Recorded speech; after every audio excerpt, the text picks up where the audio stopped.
À l'occasion de la sortie de son autobiographie intitulée Je m'appelais Franck, Vincent Lagaffe est revenu sur ses origines et les circonstances de son adoption. Au cours d'une interview accordée à Téléstar, en kiosque lundi 10 avril, l'animateur a notamment révélé comment il a retrouvé la trace de sa mère biologique. Son humour décalé et son fameux bip bip ont fait de lui l'un des animateurs les plus populaires du début des années 2000. Après avoir tenté de percer dans la chanson, Vincent Lagaffe s'est fait un nom sur le petit écran en animant l'émission Le Bidil de 1998 à 2004. Aujourd'hui, l'ancien animateur star semble avoir définitivement tourné la page du Bidil. Lors d'un entretien accordé à Télé Loisirs, il a notamment expliqué qu'un retour sur les antennes n'était pas d'actualité.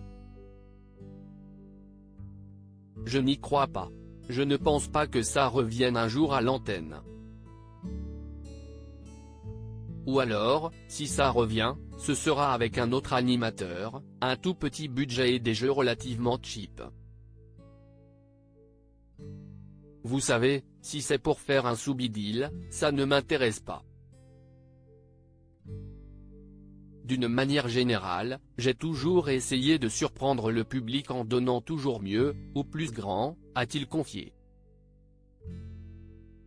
Vincent Lagaffe revient sur sa rencontre avec sa mère biologique. Derrière ses blagues potaches et sa bonne humeur indéfectible, Vincent Lagaffe cache une histoire compliquée, marquée par l'abandon de sa mère.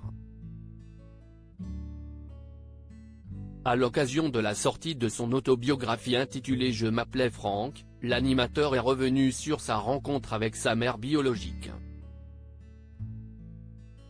En 2007, j'ai tourné mon film Le Baltringue à Rouen.